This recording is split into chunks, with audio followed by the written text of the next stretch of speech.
The beggar who rose and fell, yet rose again in the dusty streets of an African city, there was a beggar named Ogechukwu. Every morning, he sat by the roadside with nothing but a torn calabash before him.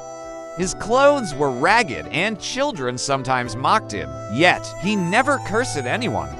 Instead, he would smile and say, "One day, the hand that gives will be my own." People laughed. "You, Ogechukwu, you cannot even feed yourself," but Ogechukwu believed. He begged by day, and by night, under the street lamps, he would listen to traders talking about business.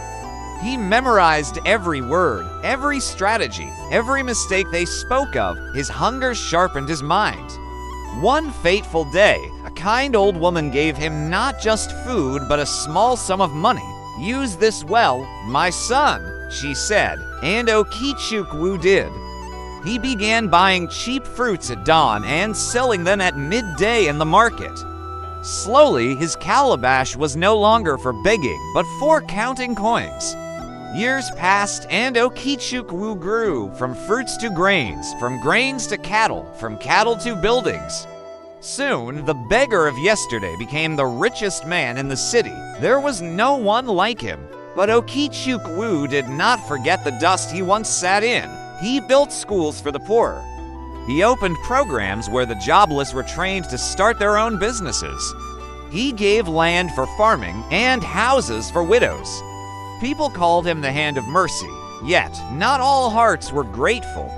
Among those he helped was a young man named Toby.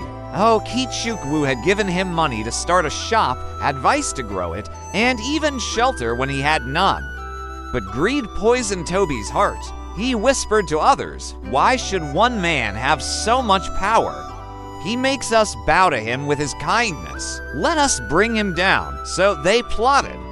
Lies were spread. His name was dragged in the dust. They accused him of theft, corruption, and deceit. One night, Toby even set fire to one of Ogechukwu's warehouses. Ogechukwu fell. His wealth was seized. His programs shut down. People who once sang his name now turned their faces away. And for the first time since those begging days, Ogechukwu sat again in the dust. But then, something happened. One morning, a woman came carrying food.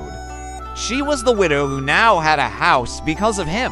Behind her came a farmer who once received land from him. Then came a teacher who had been trained in his program.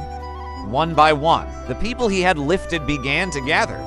They cleaned his wounds, gave him food, and spoke with one voice. "You helped us when we had nothing. Now it is our turn to lift you." Ogechukwu rose again, not by his own strength, but by the countless hands he had once lifted.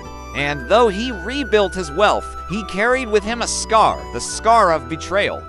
When people asked him what he learned, he would say, "Do good, but never expect all hearts to be grateful. Some will betray, some will forget, but the goodness you plant in the world will never die, because one day it will rise to save you." And so, the beggar who once had nothing became a living legend.